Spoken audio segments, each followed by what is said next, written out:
If you want to be in with a chance of winning a shirt, please stay tuned. Here we go, back again with another video. Now today's video we're going to discuss the away fan situation. The incidents that allegedly happened on Sunday. We saw the flares that were thrown down. One flare was thrown from the top. It hit an old age pensioner on the arm, and then they had to put it onto the pitch to get away from the fans. Apparently, allegedly, there was bottles thrown. Raimondo saw bottles thrown. A young kid was hit with parts of glass. Allegedly, there was coins thrown. So this has happened once too often at the stadium, and like it's putting our loyal supporters, we got young kids there, we got families there, OAPs there, we got adult males there, all want to come and watch a really good game of football, all the Sunderland fans, and they're being, not every single match, just the minority of supporters, a certain batch of minority supporters are throwing objects. They're just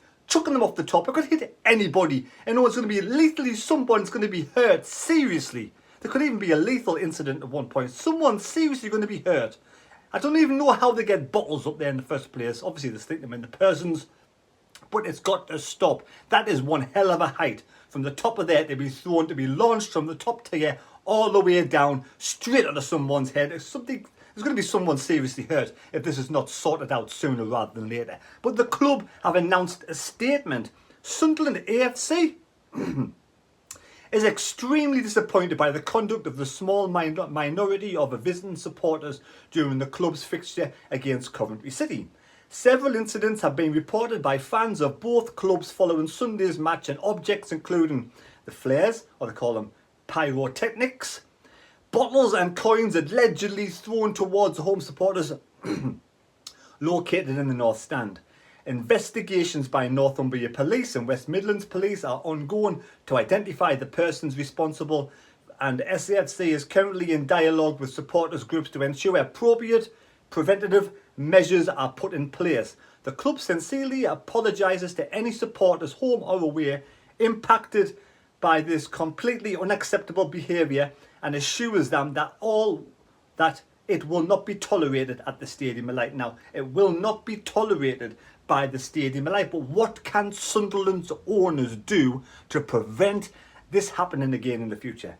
We know there's lots of clubs come to Sunderland during the season, and the majority of them, I would say 9 out of 10 of them, perfectly fine. Nothing gets thrown from the top whatsoever, but then there's a set of fans come along, the minority of set of fans come along, they just want to cause trouble. Maybe they have too many drinks, I don't know, or whether they just go out the way on purpose to do this. It is not acceptable. It is not, like I said before, someone will seriously get hurt. Now, we never used to have away fans up there one time over, and the season has just begun.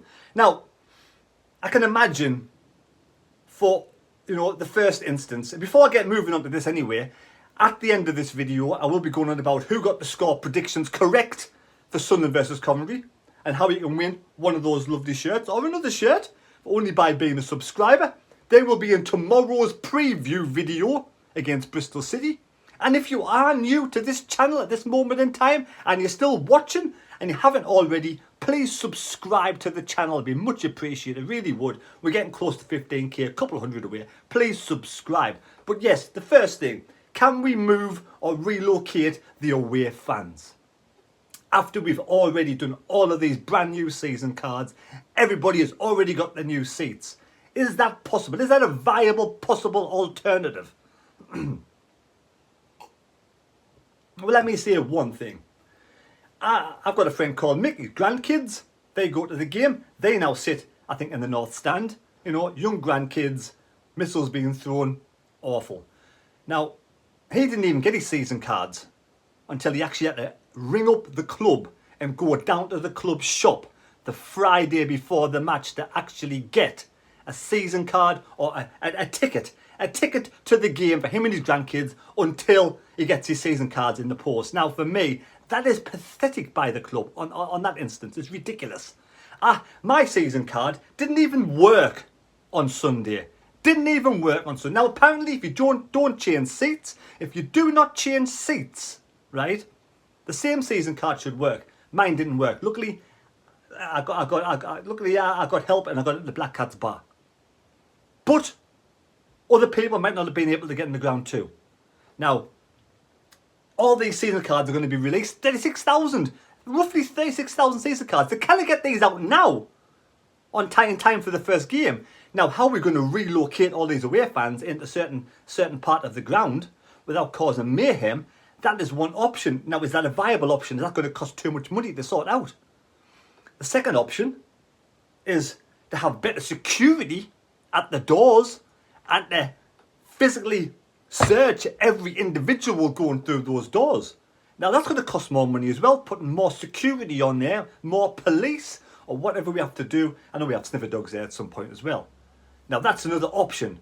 Now, another option is reduce the amount of away fans that come to the Stadium of Light. When you know certain clubs, we have previous with certain clubs, do we stop them away fans coming to the Stadium of Light? Do we reduce the number of away fans coming to the Stadium of Light? Then it'll be easier to search, easy to find out how can you get a bottle into the Stadium Light in the first place? So there's another option. Do we have netting up there? Now, will netting impede the good loyal supporters? Because I mean, you know, Coventry fans, let's pretend there was 3,000 there, you might get 2,900 plus, perfectly fine. Now, as that small minority of those Coventry fans, and it goes to other clubs and other fans at other grounds, will they spoil it by putting netting up there for the other fans and reducing the site? I don't know how thin they can make this netting, but will the netting let coins through still? So is that not an option? Or do we just have some sort of, I don't know, plastic? So nothing can get through, that goes all the way down to the front and it's collected by something, I don't know. You could have the plastic see-through. That could go up. You know, I forget what it's called now. It's just completely eluding my mind. But you know, the perspex glass. The perspex glass.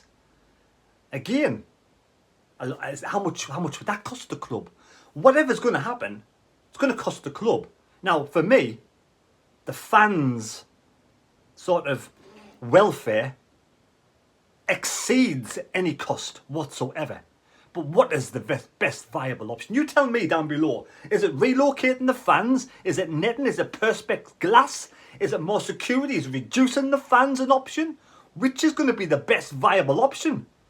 Now, for me, perspex glass, straight across the front of them. Can it get anywhere near the home fan? Nothing can be thrown out. That could be an option. That will need to be cleaned. That will need to be costed by putting up there. And there's a lot of perspex glass.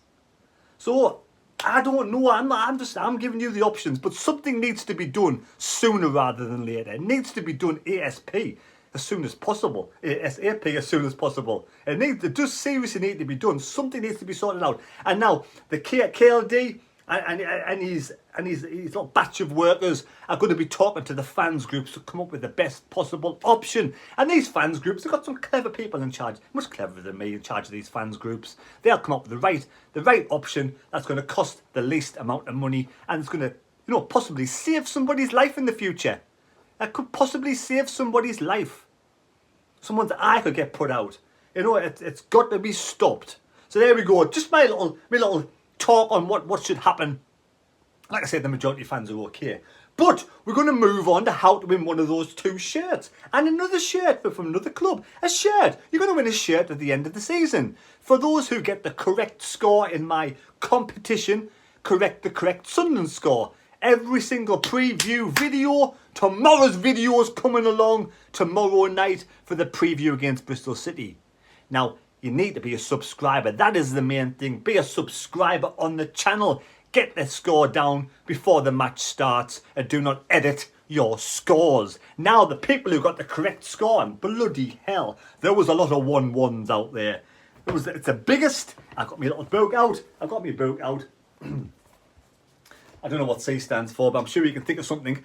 But yes, it's me book out of all of the winners. And there is a lot of names. 48 people got the correct score. 48 people. And if I miss somebody out, let me know in the comments below. I'll have a search back on the preview video only.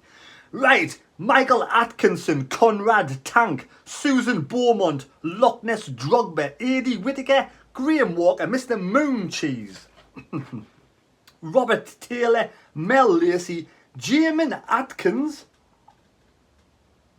Max Brown, Angelic Skin 77, Daniel Moore, SAFC 1973, Chris Wilkins, Vetuvius 129, John Swinney, yes, John all the way from New Zealand, Astronaut Kazlapila, Denny McDonough, Gordon Hardwick, Ben Noor, North and South, Michael Moore, Dean McNally, John Muse, A Life Less Ordinary, like that one, Anthony Long, Martin Smith, Jamie Dalrymple, David Jackson, Fred Brady, Alan Smith, Slither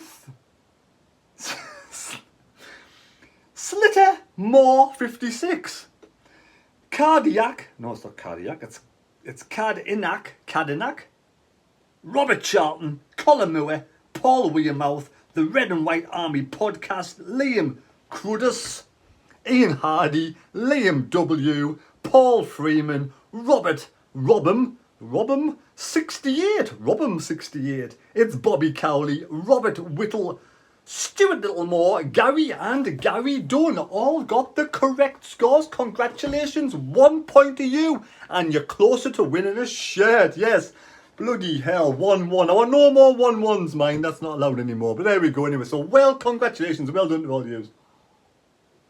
And don't forget to subscribe if you want to be in chance. You've got to be a subscriber. I have the list of the subscribers. I know we're getting all the people on there. At the end of the day, the winner has to be subscribed. So there we go. So much appreciated watching the video. Take care. God bless me. God go with you. Don't forget to give us a thumbs up. And you let me know in the comments below what's going to be the best alternative to stop what's happening at this club. Away fans, the minority slight 1% of the away fans, spoiling for the 99% of away fans by throwing objects down to the home fans who just want to enjoy a game of football with their friends and family. Thank you. See you later. Adios.